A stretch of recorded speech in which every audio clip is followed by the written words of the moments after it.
Shalom dan puji Tuhan. Sekali lagi kita boleh bersama dalam ringkasan pelajaran Sekolah Sabat pada minggu ini.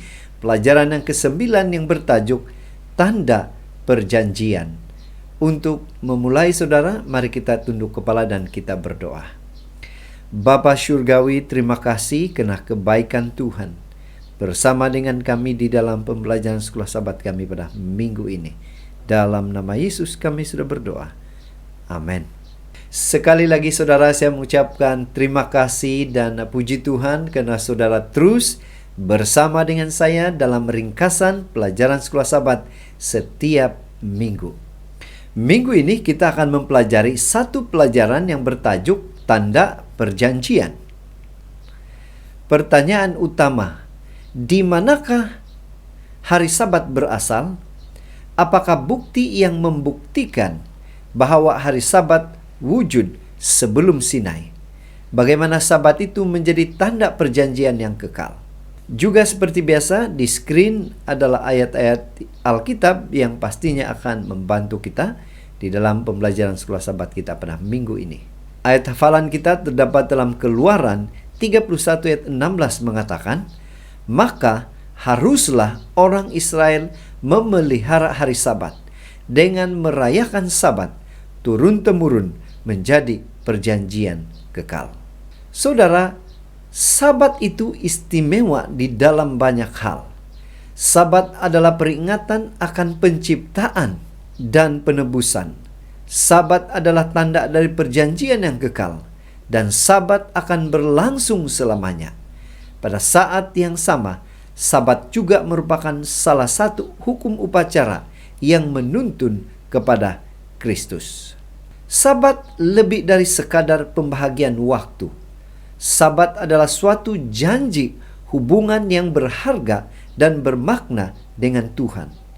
Sabat adalah hari di mana kita mengutamakan Tuhan dan meluangkan waktu untuk memperkuatkan hubungan kita dengan Dia. Dan untuk mempelajari pelajaran kita lebih dalam lagi mengenai dengan tanda perjanjian ini, kita akan membagikan kepada 5 topik seperti yang tertera di screen. Kita langsung ke topik yang pertama, yaitu Sabat di dalam penciptaan. Bagaimana Sabat itu dibentuk atau dicipta di dalam masa penciptaan Tuhan?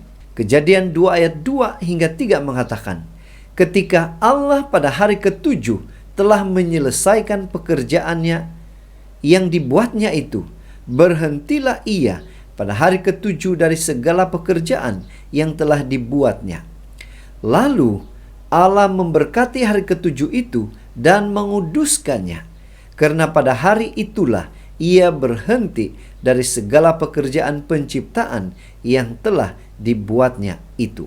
Tuhan menciptakan tanda-tanda untuk menentukan zaman waktu tertentu. Matahari dan bulan menentukan hari dan tahun. Dan Sabat itu menentukan minggu. Oleh karena itu, ada peristiwa fisik yang menentukan hari dan tahun. Peristiwa ini berulang dan terukur. Namun, minggu tidak dapat diukur dengan fenomena fisik. Tuhan telah menetapkannya, dan kita masih menghitung minggu seperti yang Tuhan lakukan. Tuhan menciptakan hari Sabat sebagai tanda bagi seluruh umat manusia, bukan hanya untuk bangsa Israel. Kitab suci jelas bahwa Sabat sudah ada jauh sebelum adanya orang Yahudi. Asal-usulnya didapati pada minggu penciptaan itu sendiri. Tujuan sebenarnya untuk beristirahat bagi Tuhan adalah untuk memberikan contoh ilahi bagi umat manusia. Manusia juga bekerja selama 6 hari dan kemudian berehat pada hari Sabat, hari ke-7. Seterusnya, topik yang kedua, Sabat sebelum Sinai. Bagaimana Sabat itu diperlakukan sebelum penerimaan hukum 10 di Sinai oleh Musa? Keluaran 16 ayat 23 katakan, lalu berkatalah Musa kepada mereka, inilah yang dimaksudkan Tuhan. Besok adalah hari perhentian penuh, Sabat yang kudus bagi Tuhan. Maka roti yang perlu kamu bakar, bakarlah, dan apa yang perlu kamu masak, masaklah. Dan segala kelebihannya biarlah di tempatnya untuk disimpan sampai pagi. Dari ayat yang kita baca sebentar tadi, saat itu orang Israel bersungut-sungut tentang Tuhan kena kelaparan di gurun. Mereka tidak dapat memelihara Sabat semasa menjadi hamba di Mesir. Selain memberi mereka manah untuk dimakan, Tuhan juga mengingatkan mereka akan pentingnya beristirahat pada hari Sabat.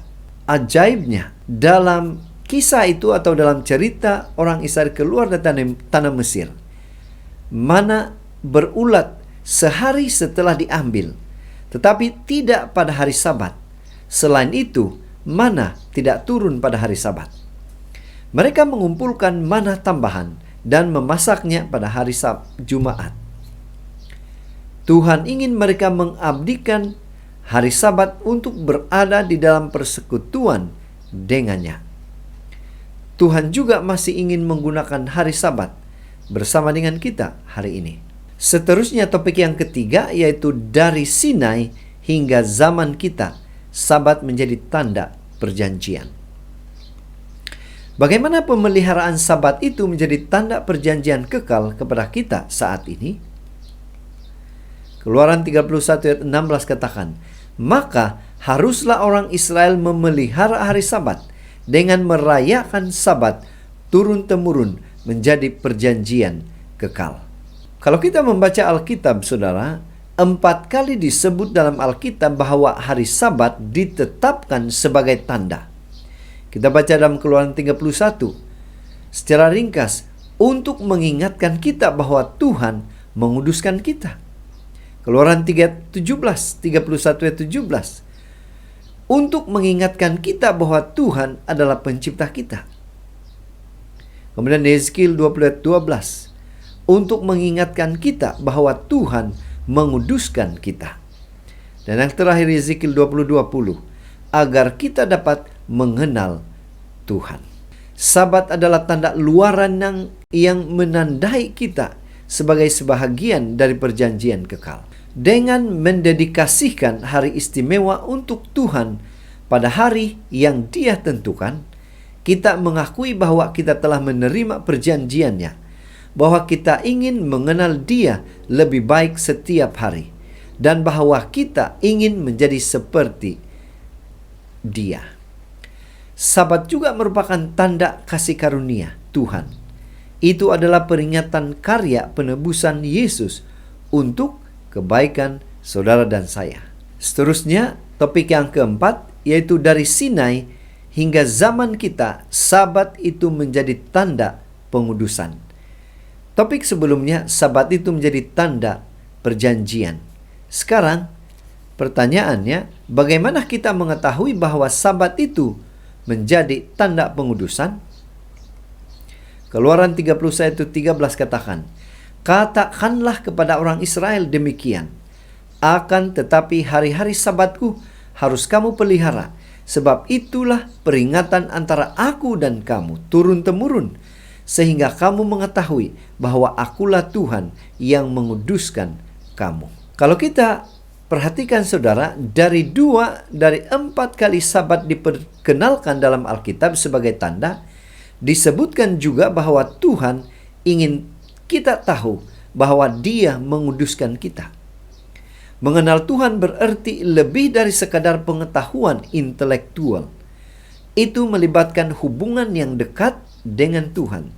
Hubungan yang diperkuat secara khusus berkat komunikasi kita dengan Tuhan pada waktu hari Sabat. Mengenal Tuhan itu termasuklah melayani Dia, takut akan Dia, percaya kepada Tuhan, mempercayai Tuhan dan mencari Tuhan.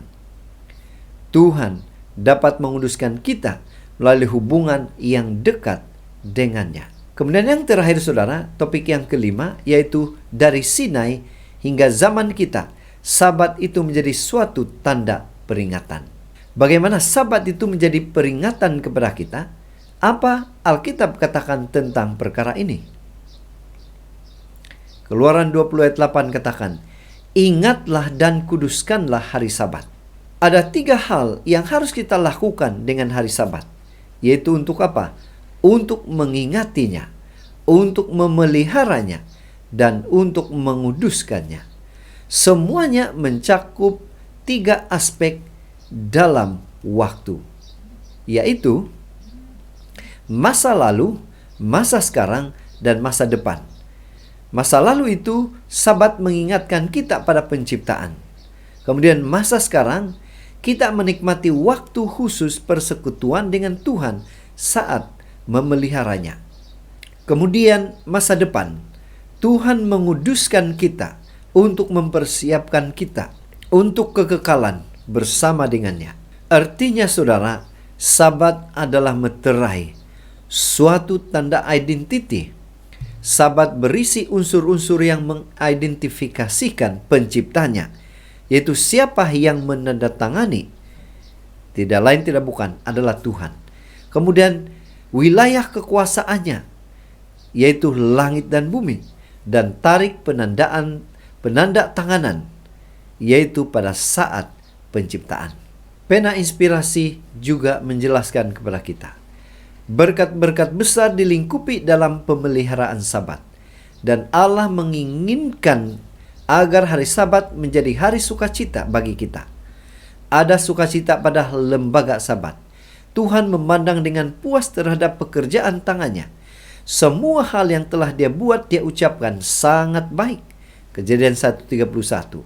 Surga dan bumi dipenuhi dengan sukacita. Bapa surgawi kita berkeinginan melalui ketaatan pada hari Sabat untuk memelihara di antara manusia pengetahuan tentang dirinya.